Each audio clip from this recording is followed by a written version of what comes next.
ناظرین آداب، میں ہوں عاطف عمران۔ مولانا آزاد نیشنل اردو یونیورسٹی کے اس تعلیمی خبر نامے میں آپ کا استقبال ہے۔ آئیے نظر ڈالتے ہیں آج کی سرخیوں پر۔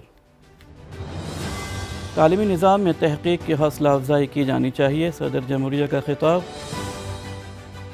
ملک بھر میں 5 ستمبر کو یوم اساتذہ منایا گیا، اور مولانا آزاد نیشنل اردو یونیورسٹی میں اسپاٹ ایڈمیشن رجسٹریشن کی آخری تاریخ 8 ستمبر۔ اور اب خبروں کی تفصیل۔ صدر جمہوریہ دروپدی مرمو نے ہندوستان کے تعلیمی نظام میں تحقیق کی حوصلہ افزائی پر زور دیا ہے۔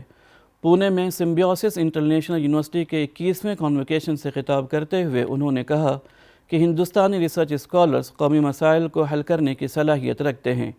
قومی تعلیمی پالیسی 2020 تحقیقی اقدامات کو تحریک دیتی ہے، سالوں کی تحقیق نئی ایجادات اور چیلنجز کو حل کرنے کی جانب لے جاتی ہے۔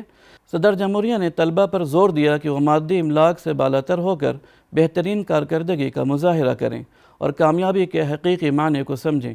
خواتین کی تعلیمی ترقی ملک کی ترقی کے لیے ناگزیر ہے۔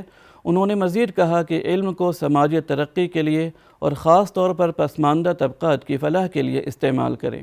آپ لوگ دیش کے وبھن سمودایوں اور چھیتر کی سنسکرتی اور ان کی آج کی ضرورتوں کو سمجھیں۔ اس جانکاری کے آدھار پر آپ ایسے soft where, health care product اور مارکیٹنگ اسٹریٹجیز بنائیں جو سب کے وشیش کر ونچت ورگوں کے لوگوں کے وکاس میں سہایک ہو اور سسٹینیبلٹی کو بھی بڑھاوا ملے۔ مولانا آزاد نیشنل اردو یونیورسٹی میں 5 ستمبر کو ڈاکٹر سروے پلی رادھا کرشنن کی یاد میں یوم اساتذہ منایا گیا۔ یونیورسٹی آف حیدرآباد کے پروفیسر پنجانن موہنتی نے 3 Ws of education, what, how and why کے عنوان پر سامعین سے خطاب کیا۔ As mother's milk is good for the physical growth of a child, mother tongue is absolutely necessary for the mental growth of a child.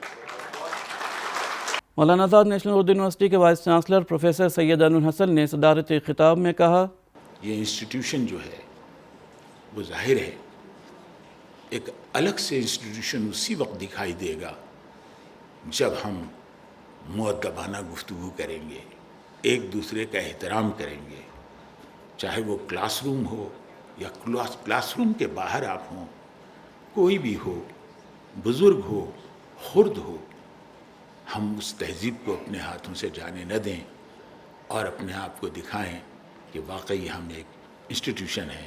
اس موقع پر university کے registrar professor اشتیاق احمد، شعبہ تعلیم و تربیت کی ڈین پروفیسر ایم ونجا، آفیسرز آن اسپیشل ڈیوٹی پروفیسر شگفتہ شاہین، professor Siddiqui محمد محمود اور شعبہ تعلیم و تربیت کی صدر پروفیسر شاہین شیخ نے جلسے کو مخاطب کیا۔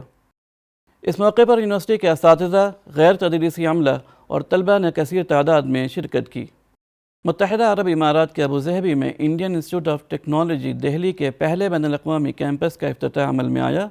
ابوظہبی کے ولی عہد شیخ خالد بن محمد نے اس تاریخی افتتاحی تقریب میں شرکت کی۔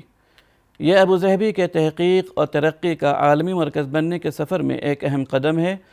تعلیمی تعاون کے فروغ میں IIT دہلی اور ابوظہبی نے متحدہ عرب امارات کے سرکردہ اداروں کے ساتھ اسٹریٹجک شراکت داری شروع کی ہے۔ یہ جدید ترین کیمپس توانائی، انجینئرنگ اور کمپیوٹر سائنس کے کورسز پیش کریں گے۔ اتر پردیش میں دین دیال اپادھیائے گورکھپور یونیورسٹی کا 43واں کنوکیشن منعقد ہوا۔ صدارتی خطبہ دیتے ہوئے گورنر اور چانسلر آنندی بین پٹیل نے کہا کہ پورا ملک پچھلے 80 سالوں سے نوبل انعام کا انتظار کر رہا ہے۔ کسی ہندوستانی یونیورسٹی نے نوبل انعام یافتہ سائنسداں پیدا نہیں کیا۔ ڈاکٹر CV رمن کو یہ اعزاز 80 سال پہلے 1930 میں ملا تھا۔ اگر ہم اس صورتحال کو بدلنا چاہتے ہیں تو ہمیں تحقیق کو بدلنا ہوگا۔ انہوں نے مزید کہا کہ ہندوستان کی 2/3 آبادی 65% سے زیادہ 35 سال سے کم عمر کی ہے۔ اگر انہیں صحیح طریقے سے تیار کیا جائے تو ہم ترقی یافتہ مملکت بن سکتے ہیں۔ جاری تعلیمی سال کے دوران مولانا آزاد نیشنل اردو یونیورسٹی کے ریگولر کورسز میں دستیاب محدود نشستوں پر داخلوں کے لیے اب طلبہ 8 ستمبر تک درخواستیں داخل کر سکتے ہیں۔ ڈائریکٹر ایڈمیشن پروفیسر ایم ونجا کی اطلاع کے مطابق مولانا آزاد نیشنل اردو یونیورسٹی میں مختلف PG ریگولر کورسز میں داخلوں کے خواہشمند طلبہ یونیورسٹی ویب سائٹ پر PG، UG اور ڈپلومہ کے کورسز کی دستیاب محدود سیٹوں کی مکمل تفصیلات ملاحظہ کر سکتے ہیں اور اپنے پسندیدہ کورسز میں درخواستیں بھی داخل کر سکتے ہیں۔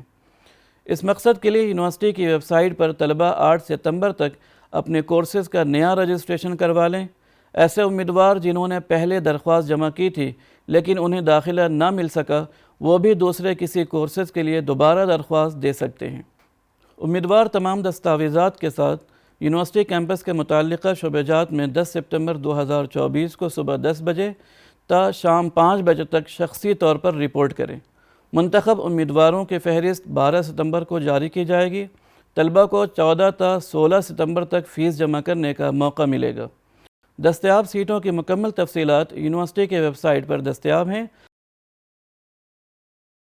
پیرس 2024 پیرا اولمپکس گیمز میں ہندوستان نے تیر اندازی میں اپنا دوسرا تمغہ جیتا۔ گلگوٹیاز یونیورسٹی کے طالب علم راکیش کمار اور ان کی ساتھی شیتل دیوی نے مکس کمپاؤنڈ اوپن ایونٹ میں کانسے کا تمغہ حاصل کیا۔ افتتاحی مرحلے میں ہندوستانی جوڑی نے 155-156 کے اسکور کے ساتھ اٹلی کو ہرایا۔